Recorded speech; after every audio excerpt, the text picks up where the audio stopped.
Hello friends, Supriya kitchen टीममध्ये तुम्हा सर्वांचं स्वागत आहे। चला आजची रेसिपी पाहूया। खूप यमी आणि टेस्टी आहे।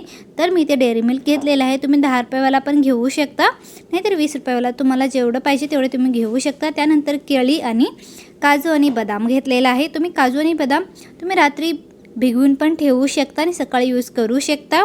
तर मी ते एक मिक्सर जारमध्ये घातलेला आहे आणि त्याचा पावडर बनवून घेतलेला आहे। तुम्ही पाहू शकता। पावडर बनवल्यानंतर मी इथं 2 टेबलस्पून एवढं साखर घेतलेलं आहे। तुम्हाला जेवढं मिठा पाहिजे तेवढं तुम्ही स्वीट घालू शकता। त्यानंतर मी ते डेअरी मिल्क घेतले ना, त्याचा अर्धा घेतलेला आहे, अर्धा आपण ह्याच्यामध्ये घालूया। त्यानंतर केळीला पण कट करून घेऊया। तर मी ते दोघांना जेवढं लागेल तेवढं मी इथे मिल्कशेक बनवत आहे। बनाना चॉकलेट मिल्कशेक आहे। तर इथे केळीचे स्लाइसेस करून मी ते घालत आहे कट करून। तुम्ही पाहू शकता। तुम्ही ते 2 केळी पण यूज करू शकता। तर मी ते एकच केळी घेतलेला आहे।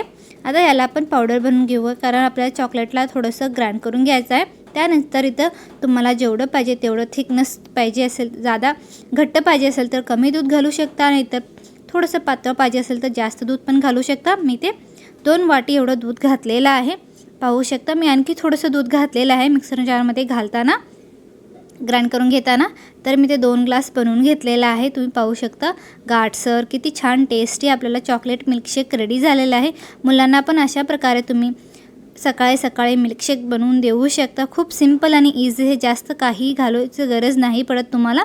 मी थोडंसं वरून थोडंसं डार्क चॉकलेट घेतलेलं आहे। व्हिडिओ आवडला असेल तर लाईक करा, शेअर करा। आमच्या चॅनलला आतापर्यंत सबस्क्राईब नाही केलं तर सबस्क्राईब करा, कारण अशाच प्रकारे मजेदार आणि टेस्टी रेसिपी तुम्हाला मिळतील। आणि हे रेसिपी पण तुम्ही जरूर ट्राय करा।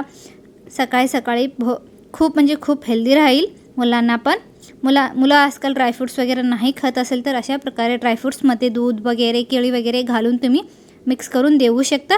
तर चला पुढच्या व्हिडिओमध्ये भेटूया। तोपर्यंत तुम्हा सर्वांना नमस्कार।